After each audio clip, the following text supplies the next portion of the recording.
اعوذ باللہ من الشیطان الرجیم بسم اللہ الرحمن الرحیم رب اشرح لی صدری ویسر لی امری واحلل عقدۃ من لسانی یفقہوا قولی۔ السلام علیکم ورحمۃ اللہ وبرکاتہ۔ پیارے بچوں، دورہ قرآن رمضان میں الحمدللہ ہم کر رہے ہیں، اور آپ سب بچے ماشاءاللہ بہت ثابت قدمی سے سیکھ رہے ہیں۔ اللہ تعالیٰ سے دعا ہے کہ اللہ تعالیٰ آپ کے لیے یہ سب آسان بنا دے اور آپ کو بہترین سیکھنے والا بنائے، آمین۔ دورہ قرآن میں اہلاً و سہلاً مرحبا۔ اللہ سبحانہ و تعالیٰ آپ کا آنا قبول فرمائیں اور آپ کو بہت برکت دیں، آپ کے علم میں زیادتی دیں، آمین۔ الحمدللہ آج ہم پارہ نمبر 28 پارہ کریں گے۔ پارہ نمبر 28 کا نام ہے قد سمیع اللہ۔ قد سمیع اللہ یعنی اللہ تعالیٰ نے سن لیا۔ یہ پارہ سورہ المجادلہ سے شروع ہوتا ہے۔ سورہ مجادلہ مدنی سورہ ہے، اس میں 22 آیات ہیں اور 3 رکوع ہیں۔ سورہ مجادلہ جیسے کہ اس سے ظاہر ہوتا ہے کسی جھگڑے کی بات ہو رہی ہے، تو آپ کو پتہ ہے کہ رسول اللہ صلی اللہ علیہ وسلم کے آس پاس جو لوگ رہتے تھے، ان کے کمپینینز، صحابہ صحابیات، اگر کوئی بات ہوتی، کوئی مشورہ کرنا ہوتا، کوئی جھگڑے کی بات ہو جاتی، کوئی صلح کروانی ہوتی، کوئی بھی بات ہوتی نا، تو وہ رسول اللہ صلی اللہ علیہ وسلم سے آ کے بات کرتے، آپ صلی اللہ علیہ وسلم سے مشورہ کرتے، آپ سے بات کرتے، کوئی بھی معاملہ خراب ہوتا، کوئی جھگڑا ہو گیا ہوتا تو اس سلسلے میں، کیونکہ وہ رسول اللہ صلی اللہ علیہ وسلم کو فالو کرتے تھے سب، اور ان کی بات مانتے تھے، اور رسول اللہ صلی اللہ علیہ وسلم اللہ سبحانہ وتعالیٰ کے حکم سے فیصلہ فرماتے تھے۔ تو اسی طرح یہاں پر بتایا گیا کہ ایک صحابیہ آئیں اور انہوں نے اپنے ہسبینڈ کے لیے بات کی رسول اللہ صلی اللہ علیہ وسلم سے کہ انہوں نے ان کے ساتھ جھگڑا کیا ہے۔ تو اللہ تعالیٰ فرماتے ہیں کہ وہ آپ سے بات جو بھی کر رہی تھی نا، وہ اللہ نے سن لی۔ تو اللہ تعالیٰ السمیع ہیں، اللہ سبحانہ و تعالیٰ ہماری تمام باتیں سنتے ہیں، جو ہم دل میں رکھیں، جو ہم بالکل آہستہ سے کان میں بات کریں، اور ہم جو 2 لوگ بات کر رہے ہوتے ہیں تو تیسرا سننے والا اللہ تعالیٰ ہوتے ہیں۔ تو جو بھی 2 لوگ یا 3 لوگ جو بھی بات کرتے ہیں نا، تو اللہ سبحانہ و تعالیٰ سنتے ہیں، ٹھیک ہے؟ تو آپ کو سمجھ آ گئی نا اس بات کی کہ اللہ سبحانہ و تعالیٰ سننے والے ہیں۔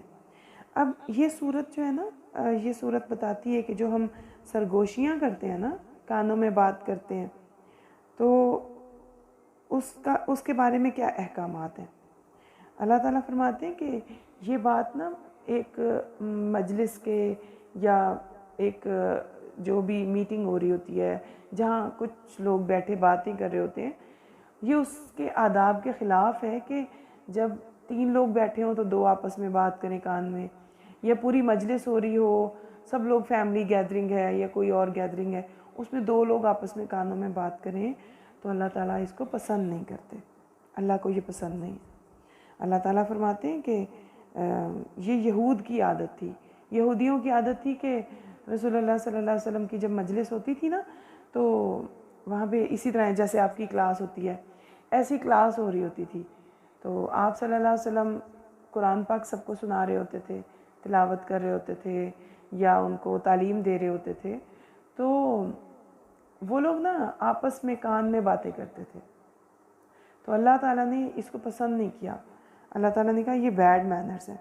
پھر وہ لوگ جب آتے نا، تو وہ رسول اللہ صلی اللہ علیہ وسلم کو آ کے جب سلام کرتے نا، تو ہم سب تو کہتے ہیں نا السلام علیکم ورحمۃ اللہ وبرکاتہ، تو وہ لوگ نا بگاڑ کے کہتے تھے، وہ کہتے تھے السلام علیکم، میننگ ہی بدل جاتا ہے، یعنی میننگ بدل جاتا ہے اس طرح کہ السلام علیکم کا مطلب ہے آپ پر سلامتی ہو، پیس بی اپون یو، اور السلام علیکم کا اپوزٹ مطلب ہوتا ہے کہ اس کا مطلب ہے کہ بددعا دی گئی ہے، دعا نہیں دی گئی۔ تو یہودی جو ہوتے تھے نا، جو اہل کتاب تھے، وہ لوگ جب آتے تو رسول اللہ صلی اللہ علیہ وسلم کے پاس، تو وہ اس طرح سے بگاڑ کے سلام کرتے. تو حضرت عائشہ کو برا لگتا تھا رضی اللہ عنہ کو. تو رسول اللہ صلی اللہ علیہ وسلم پھر اس کا جواب کہتے وعلیکم، کہ آپ پر بھی اسی طرح ہو. یعنی آپ صلی اللہ علیہ وسلم پھر ان کو پورا جواب نہیں دیتے تھے، لیکن انہیں ڈانٹتے بھی نہیں تھے. اب ہم نے یہ بھی دیکھنا ہے کہ اگر ہمارے ساتھ کوئی زیادتی کرتا ہے، کوئی برائی کرتا ہے، تو ہم نے ان کے ساتھ لڑائی نہیں کرنی، ٹھیک ہے نا. تو اللہ سبحانہ وتعالیٰ فرماتے ہیں کہ جب کوئی لوگ جہاں پر سب لوگ مل کے بیٹھے ہوئے، گیدرنگ ہو، تو وہاں پہ دو لوگ آپس میں کانوں میں بات نہیں کریں گے. یہ بالکل بیڈ مینرز ہیں، یہ یہودیوں والی بات ہے. اس طرح کانوں میں بات نہیں کرنی. کیوں نہیں کرنی؟ کیونکہ اس کے کرنے کی وجہ سے جو ساتھ بیٹھا ہوا ہے نا تیسرا آدمی، وہ اس کو مس انڈرسٹینڈنگ ہو جائے گی. وہ سمجھے گا کہ انہوں نے میرے خلاف بات کی ہے، تو بدگمانی ہوگی نا، مس انڈرسٹینڈنگ ہو جائے گی. تو اس طرح آپ کے آپس کے تعلقات خراب ہو جائیں گے.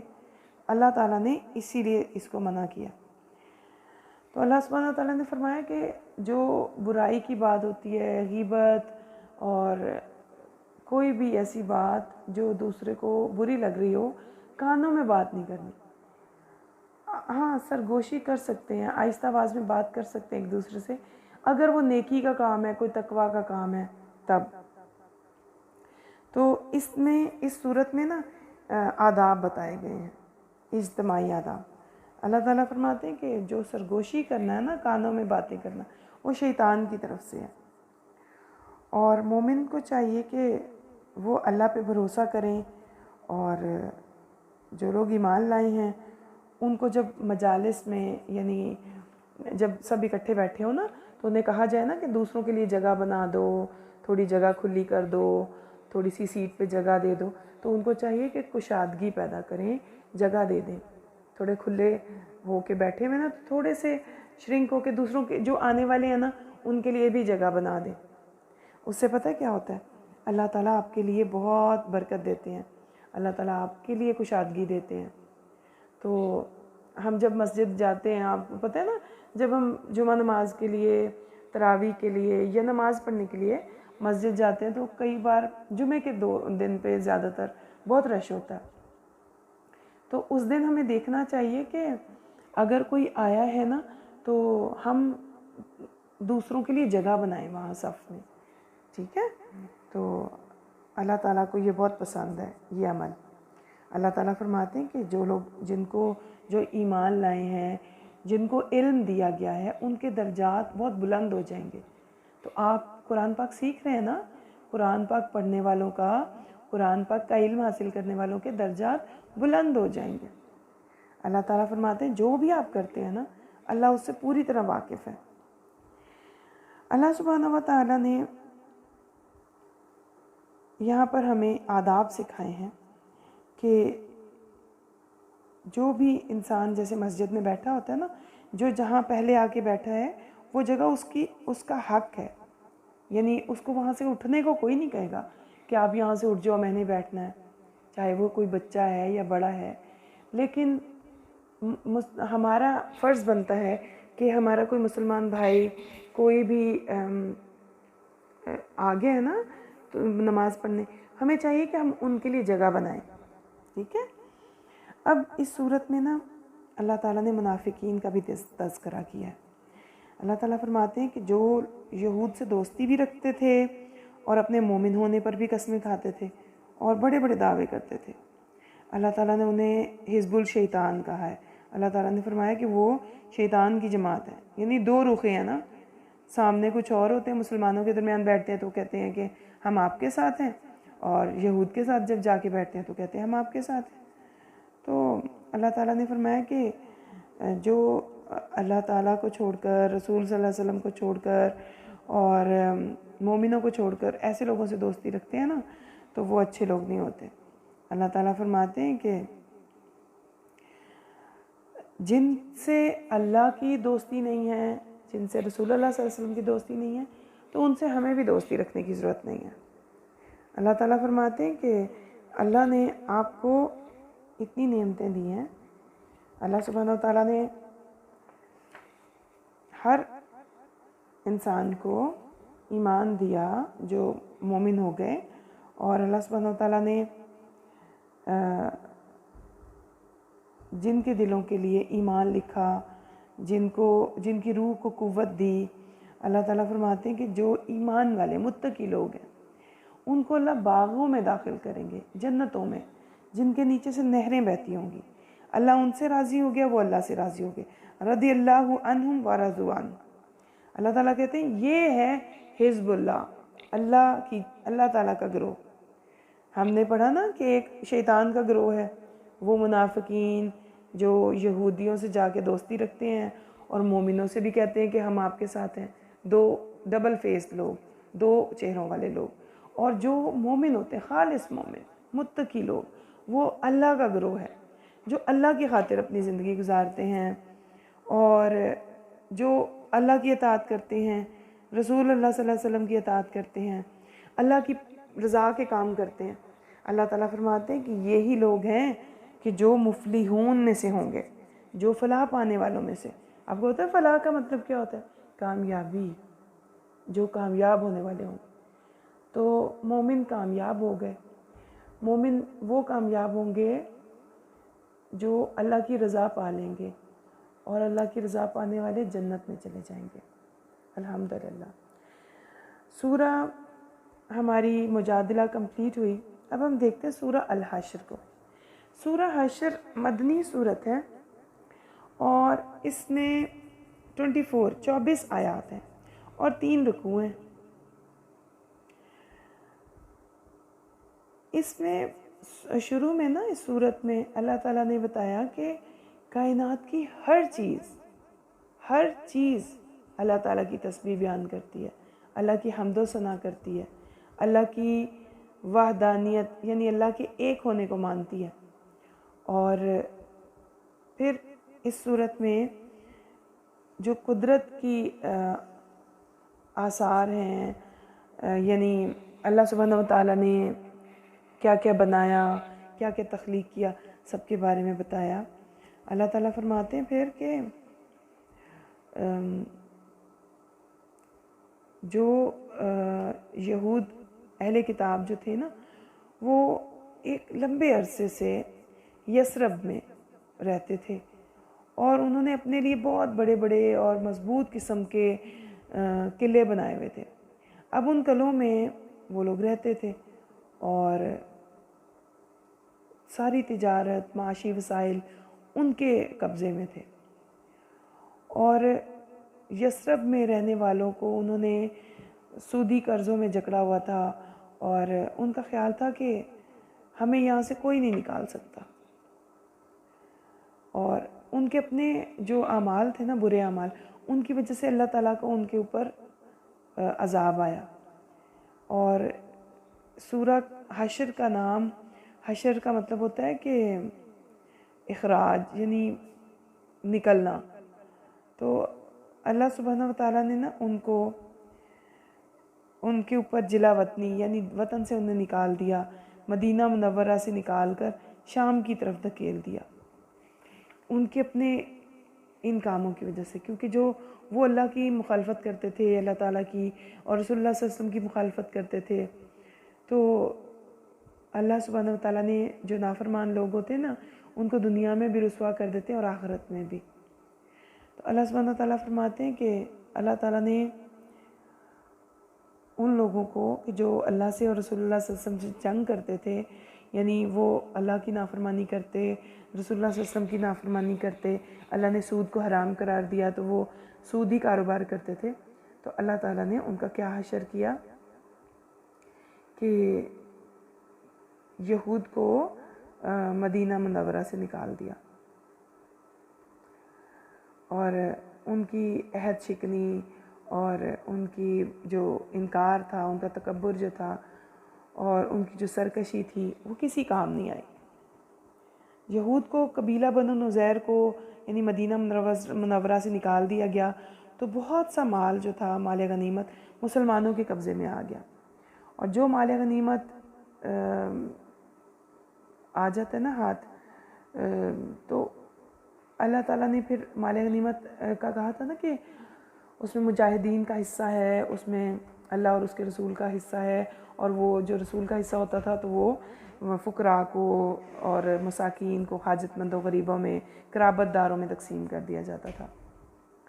تو اللہ سبحانہ وتعالیٰ نے یہاں پر بتایا کہ جب دولت اس طرح گردش کرتی ہے نا، معاشرے کے تمام لوگوں کو ملتی ہے، تو اس طرح اسلام پھیلتا ہے، اور کوئی بھی جو طبقہ ہوتا ہے، یعنی چاہے وہ لوئر کلاس ہے، مڈل کلاس ہے، ہائر اپر کلاس ہے، ان میں اگر ڈفرینسیشن تبھی آتا ہے نا جب کسی کے پاس بہت زیادہ مال آ جاتا ہے، کسی کے پاس بہت کم ہوتا ہے۔ تو اگر اس طرح سے صدقات اور مال کو تقسیم کر دیا جائے تو سب لوگوں میں آپس میں محبت بڑھتی ہے۔ تو اللہ سبحانہ وتعالیٰ نے یہاں پر ہمیں بتایا کہ جو اللہ نے رسول بھیجے، پیغمبر بھیجے نا، وہ جو آپ کو دیں یا جو آپ کو بتائیں آپ اس کو فالو کریں۔ اللہ سبحانہ وتعالیٰ نے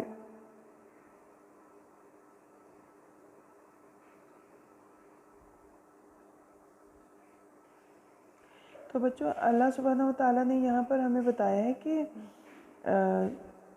ہمیں رسول اللہ صلی اللہ علیہ وسلم کو فالو کرنا ہے، اور اللہ تعالیٰ نے جو لاز بنا دیے، جو قوانین قرآن پاک میں آئے ہیں، جو سنت سے ثابت ہیں، ہمیں اسی کے اندر رہتے ہوئے اپنی زندگی گزارنی ہے۔ اور اس صورت میں اللہ سبحانہ وتعالیٰ نے بتایا کہ جو مہاجرین اور انصار ہیں نا، ان کی اللہ نے بہت تعریف کی ہے کہ انہوں نے اللہ کی رضا کے لیے، اگر ایک گروپ ایسا تھا مسلمانوں کا جنہوں نے ہجرت کی اللہ کی راہ میں، اور جو مدینہ میں تھے انصار، انہوں نے ان مہاجرین کی خوب خدمت کی، ان کے ساتھ اپنے گھر شیئر کیے، ان کے ساتھ اپنی تمام چیزیں شیئر کی۔ تو اللہ تعالیٰ فرماتے ہیں کہ جو لوگ اللہ کی راہ میں ایک دوسرے کے ساتھ تعاون کرتے ہیں نا، کوآپریٹ کرتے ہیں، اللہ ان کو بہت پسند کرتے ہیں۔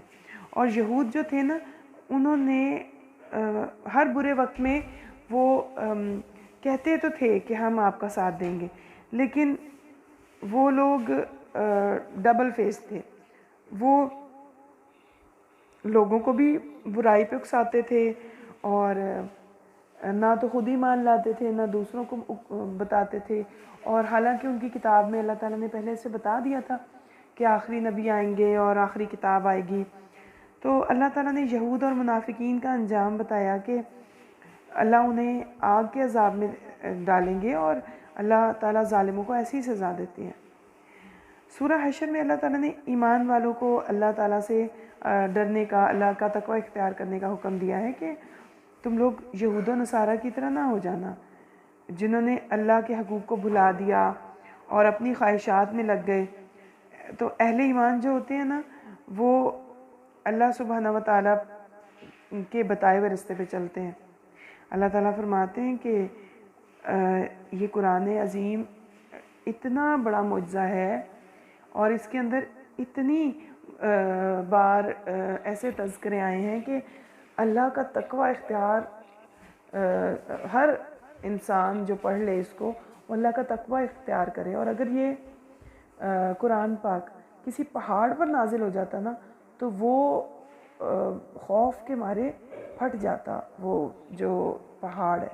یعنی اللہ کا کلام، اللہ کے الفاظ سن کے اگر پہاڑوں کو عقل و شعور اللہ تعالیٰ دے دیتا، اللہ کے اختیار میں ہے نا، اللہ کر سکتے کچھ بھی۔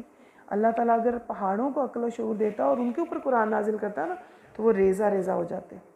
لیکن انسان ایسی مخلوق ہے کہ اس کے اوپر جب یہ قرآن پاک پڑھا جاتا ہے نا، تو ان میں سے بہت کم لوگ ہیں جو ایمان لاتے ہیں۔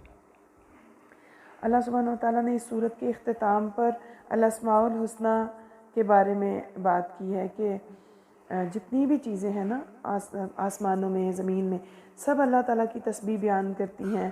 اللہ تعالیٰ نے اپنے پیارے سے نام یہاں پہ بتائے ہیں کہ هو اللہ الذی لا الہ الا هو المالک القدوس السلام المؤمن المہیمن العزیز الجبار المتکبر سبحان اللہ عما یشرکون، هو اللہ الخالق الباری المصور